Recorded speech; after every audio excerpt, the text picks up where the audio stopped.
உலகம் விசித்திரம் நிறைந்த பல மனிதர்களை லைக் செய்துள்ளது. வேடிக்கையான பல மனிதர்களை கமெண்ட் செய்தும் இருக்கிறது. ஆகவே இந்த வீடியோ விசித்திரமும் அல்ல. இந்த வீடியோவில் பேசப்போகும் மனிதன் உங்களுக்கு புதுமையானவரும் அல்ல. சாலை கிராமம் சாலையிலே சர்வ சாதாரணமாக சுற்றித் திரிந்த ஜீவன் தான் இவன். பெயரோ புகழ். மங்களகரமான பெயர். அடிவாங்கி சிரிக்க வைத்தான், அழுது சிரிக்க வைத்தான், கெட்டப்பில் சிரிக்க வைத்தான், சமையல் செய்து சிரிக்க வைத்தான். பாராட்டப்பட்டிருக்கிறான். இப்படியெல்லாம் கேளுங்கள் இவன் ஸ்டோரியை. கமெண்டில் கண் கலங்குவதற்கு முன் தயவு செய்து கேளுங்கள். தமிழ்நாட்டிலே கடலூர் மாவட்டத்திலே பிறந்தவன் தான் இவன். வாய்ப்பு தேடி சென்னைக்கு வந்த இந்த கலைஞனுக்கு கைச்செலவாய் நம்பிக்கை மட்டுமே இருந்தது. உருவத்திலும் ரசிகர்களின் உள்ளத்திலும் தனக்கென தனி பாணியில் முடிசூட்டிக் கொண்ட ஒரு நகைச்சுவை கலைஞன் புகழ். பாட்டி பேசுறாங்க. புகழ் கடலூர்ல பாடலீஸ்வரர் பள்ளிக்கூடத்துல படிச்சான். புகழ, நீ நல்லா இருக்கிறியா? இங்க நாங்க எல்லாரும் நல்லா இருக்கிறோம். உன்னை டிவியில பார்த்து ரொம்ப சந்தோஷப்படுறோம். நீ இன்னும் எவ்வளவு கஷ்டப்பட்டாலும் இன்னும் நல்லா விஜய் டிவியில நடிச்சு நல்ல பேர் புகழ் வாங்கணும். அதுதான் பாட்டியோட விருப்பம். எல்லாரும் உன்னை பத்தி கடலூர்ல பெருமையா பேசிக்கிறாங்க. புகழ் எப்படி போய் விஜய் டிவியில சேர்ந்தான். நாங்க என்ன சொல்றான், அவனுடைய திறமையெல்லாம் அவ யாரை பிடிச்சி போனா என்னன்னு எங்களுக்கு தெரியல அப்படின்னு சொல்லி நிற்கிறோம். மீடியா எனும் கனவு சாலையில் கால் பதிக்கும் வரை மெக்கானிக், டிரைவர், ஹோட்டல் சர்வர் என வறுமை துணை தெரிய இவன் பார்த்த வேலைகள் லவ்ல சுத்தி இருந்தாங்க. அந்த பொண்ணு அவன் கட்ட வேண்டிய பொண்ணுங்க. கீழே உட்காந்து பாட்டு பாடுவான் பாருங்க. என் பேர் ராஜா. வாட்டர் ஹவுஸ் வச்சிருக்கேன். பிரசாத் ஸ்டுடியோ ஆப்போசிட்ல வச்சிருக்கேன். புகழ் என் ஒரு ஆள் மூலியமா என்கிட்ட சொன்னாங்க, இந்த மாதிரி பையன் கஷ்டப்படுறான் சினிமாக்காக அப்படின்ட்டாங்க. சரி, என்னுடைய வாட்டர் ஹவுஸுக்கு வேணுமேன்றதுக்காக கூப்பிட்டு வந்தேன். ஓடிடுவான் பிரசாத் ஸ்டுடியோ உள்ள. இந்த பையன் புகழ் எப்போ பார்த்தீங்கன்னாலும் சினிமா சினிமா சினிமான்ற ஒரு மோட்டிவாகவே அலைவாங்க.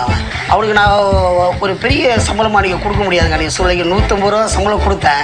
அந்த 150 ரூபாயில் அவன் ரூமோட கட்டி வீட்டுக்கு அமிச்சு இன்னைக்கு அந்த பையன் இந்த அளவுக்கு முன்னுக்கு வந்திருக்கான். இன்னி வரைக்கும் அந்த சாலிகிராம சைடு வந்தானா, என்னை பார்த்தானா, ஆனால் முதலாளி வணக்கம் முதலாளி அந்த பையனுக்கு அந்த நன்றி விசுவாசம். அவன் இன்னும் மேலே வரணுங்க.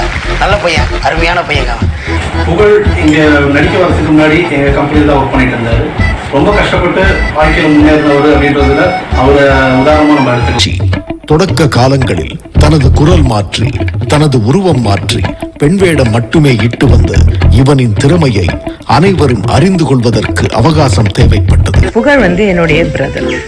அவர் இவ்வளோ கஷ்டப்பட்டிருக்காரு, நிறைய கஷ்டப்பட்டிருக்காரு. அதுக்கான ஒரு பலனா நிறைய நல்ல காரியங்கள், நல்ல நல்ல விஷயங்கள், நிறைய காசு சம்பாதிக்கணும், நிறைய பேர் சம்பாதிக்கணும், மிகப்பெரிய உச்சியில் போய் அந்த புகழ் அடையணும் தான் என்னுடைய ஆசை. தேங்க்யூ ஸோ மச் புகழ். நீங்கள் சூப்பராக வரணும்ப்பா, அதான் ஆசை. குகுத் குமாரியில் நான் அதிகமாக ட்ராவல் பண்ண ஒரு பர்சன் நீங்கள் தான். அண்ட் காமெடி நிறைய இருந்தது. அதை தாண்டி குக்கிங்கும் நீங்கள் எனக்கு நிறைய ஹெல்ப் பண்ணியிருக்கீங்க அந்த காம்படிஷனில். அண்ட் எனக்கு பர்சனலாக உங்ககிட்ட பிடிச்ச விஷயம் என்னென்னா, நீங்கள் ரொம்பலாம் ட்ரை பண்ண வேணாம். சின்ன சின்ன ரியாக்ஷன்லேயே உங்களால் ஒரு பெரிய க்ரௌடை சிரிக்க வைக்க முடியும். அது ஒரு பெரிய கிஃப்ட்டுன்னு நினைக்கிறேன். ஸோ நீங்கள் நிறைய படங்கள் பண்ணணும். ஏன்னா நீங்கள் இவ்வளோ தூரத்துக்கு ரீச் ஆனதே உங்களுக்குன்னு ஒரு ஜேர்னி இருக்குது, ஒரு நிறைய ஹார்ட் ஒர்க் இருக்குது. ஸோ நிறைய படங்கள் பண்ணுறதுக்கு என்னோட best wishes. All the best. எனக்கு தெரிஞ்சு ஒரு ஏவி போறப்ப உட்கார்ந்துருக்கிற அத்தனை விஜய் டிவியில் இருக்கிற அத்தனை முக்கியமான நபர்களும் அந்த ஏவி தனக்காகவே போடப்பட்ட ஏவின்னு ஃபீல் பண்ண ஒரே ஏவி புகழோட ஏவி தான். கடலூர்ல ஒரு சின்ன புள்ளியில் ஆரம்பிச்ச பயணம் இன்னைக்கு உலகம் முழுக்க இருக்கிற தமிழர்கள் வீட்டுல புகழ ஒரு நம்பிக்கைக்குரிய ஒரு காமெடியனா, ஒரு பெர்ஃபார்மரா நிலைநிறுத்திருக்கு. சொல்லுங்க புகழ். நான் என்ன சொல்றேன்னு தெரியல. ஏன்னா ஆயாட்டெலாம் சும்மா அம்மாட்டே நம்ம எதாவது அம்மா ஷூட்டில் இருக்கமா, ஆயாலாம் கேமரா முன்னாடி அவங்களுக்குலாம் நிற்க எப்படி எடுத்தீங்கன்னே தெரியல ஆயாட்ட. ஏன்னா அவங்களுக்குலாம் கேமரா அதெல்லாம் பழக்கம் இல்லை.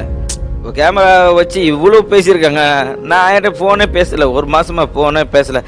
என்னன்னு கூட நான் பணம் மட்டும் அமுச்சு விடுறது, நமக்கு என்ன சம்பாதிக்க பணம், இதெல்லாம் பார்க்குறப்ப அவங்களாம் எவ்வளோ இது பண்ணுறாங்க. நம்ம நல்லா வரணும் போகணும்னு நினைக்கிறேன். ரொம்ப கஷ்டம். ஃபர்ஸ்ட்லாம் அப்பா திட்டு அந்த ஃபர்ஸ்ட் லேடி கெட்டப் காமிச்சாக்கல, அது ஒரு ஸ்டுடியோவில் போய் எங்கள் அம்மா இந்த ஆம்பளைக்கு பொம்பளை வேஷம் போடுவாங்க. அது கங்கையம்மன் வேஷம்னு சொல்லிட்டு மாரியம்மனுக்கு போடும். என்னை கூட்டிட்டு போய் அந்த ஃபோட்டோ போட்டாங்கன்னு ஸ்டுடியோவில் எங்கள் அப்பா அடிச்சுக்கிறாரு. எங்கள் அம்மா செம்மட்டி அடிச்சு ஒரு எப்படி ஒரு ஆம்பளை பையனுக்கு வந்து பொம்பளை வருஷம் போடுவாங்க. இப்போ நின்றுக்கிறான் வீட்டு வெளில எங்கள் அப்பா என் ஃப்ரெண்டு கூப்பிட்றாங்க, ஏய் வா. ஒரே நிமிஷம், என் பையன் லேடி கட்டப்பில் எப்படி வருவான் பாருப்பா. எங்கள் அம்மா அப்படியே வெங்காயம் அரைஞ்சிக்கின்னு எப்பா அந்த அடி அடிச்சாம்பா இன்னைக்கு வந்து எப்படி பார்க்குறாரு, என் புள்ள வரல, என் புள்ள லேடி கட்ட போட்டோம், எங்கள் அப்பா உட்காந்துருவாரு அப்படி. அதெல்லாம் ரொம்ப சந்தோஷம். ஃபோன் பண்ணல அம்மாலாம் யாரோ வந்தாங்கப்பா வந்து அவங்களும் அப்படியே எதாவது பேசுவாங்க. ஓகே இட்லி தான் அம்மா இட்லி கடை தான் வச்சிருக்காங்க. யாரோ இட்லி சாப்பிடுவாங்களா ஃபர்ஸ்ட்ல வந்து சாப்பிட்டு இப்போ இட்லி சாப்பிட்டா வேணே வந்து உட்காந்துவாங்களாம். சாப்பிடலாம் கூட ஒரு 2 இட்லி வாங்கி வச்சுன்னு புகழ் அண்ணன் வந்தார். இப்போ நல்லா இருக்காரா அண்ணன் வந்தாரா? அண்ணன் வந்தா சொல்லுங்க, கேட்டேன்னு சொல்லுங்க. புகழ் நேரடியா அப்பா அம்மா பாராட்டியிருக்காங்களா? நேரா அப்பா பாராட்டியிருக்காரா? அப்பா நேராக எங்கே பாரு, நேராக வந்தோடனே ஃபஸ்ட்டு இந்த எப்பா இந்த முடியை கொஞ்சம் வெட்டுப்பா, இது இல்லைப்பா படம் சரி பண்ணாடி எண்ணெயை போட்டு தேய்ச்சி கீச்சின்னு இப்போ வரையும் அப்பா அம்மா தான் குளிப்பாட்டுவாங்க என்ன இந்த வயசு வரையுமே. இப்போ வரையுமே சரி, ஏன்னா நான் தனியாக இருக்க மாட்டேன், பயப்படுவேன் அப்படின்ட்டு 2 பேரும் தான் பார்த்துப்பேன். அப்போ நீங்கள் குளிக்காமல் இருப்பேன், அங்கே போனால் தான் குளிப்பேன். புகழ் இவ்வளவு பெரிய ஆளாயும் வந்து இன்னைக்கு நீங்க வந்து அப்பா அம்மா குழந்தை தான். ஆமாம், எப்பயுமே குழந்தை தானே? எப்பயும் அவங்களுக்கு குழந்தை. அப்பா அம்மா வரணுமா இல்லையா? வந்திருக்காங்களா அப்போ இங்க? நினைக்கிறேன்.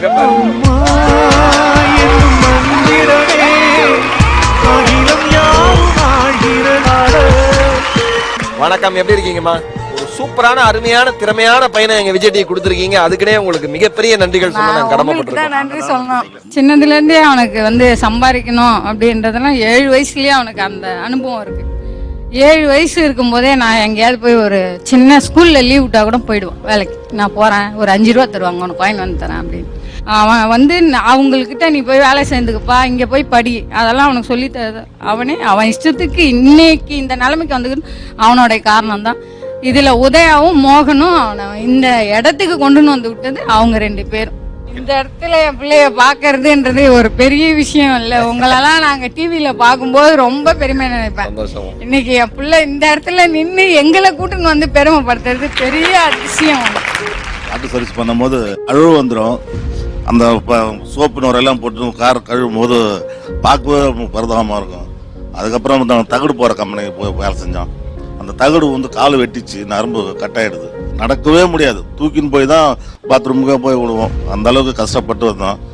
இன்னைக்கு இந்த நிலைமையில் இருக்கும் போது இந்த விஜய் டிவிக்கு நாங்கள் கோடான கோடி நன்றியை நாங்கள் தெரிவிச்சுக்கிறோம். புகழ் அம்மா அப்பா ரைட்டு, எங்களெல்லாம் அறிமுகப்படுத்துங்க. உடன்பிறப்பு அண்ணன், அண்ணன் அவங்க அண்ணி, அவன் தம்பி சித்தி பையன், அவன் என் மாமா பையன். மதிக்க மாட்டான் அவன். இப்போ ஃபோன் பண்ணுறான், என் மாமான்னு சொன்னா நம்ப மாட்டாங்க. தெய்வம் எங்கள் அண்ணனே ஃபோன் பண்ணுறான். யார் எல்லாம் சொந்தக்காரங்க தானே? எல்லாம் சொந்தக்காரங்க தான். ஆரம்பத்தில் மதிக்க மாட்டேன். எனக்கு எல்லாமே எங்கள் அண்ணன் தான். எல்லாமே எனக்கு ஃபேன் ஷர்ட்டே எடுக்க தெரியாது, ஃபுல்லாக அண்ணன் தான் எடுத்து தர்றது. இந்த பைக்கு நான் அண்ணன் தான் வாங்கி கொடுத்தான் எனக்கு.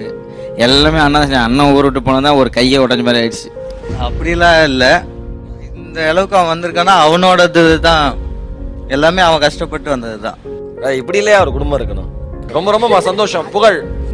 ரொம்ப எல்லாருக்குமே ரொம்ப நன்றி.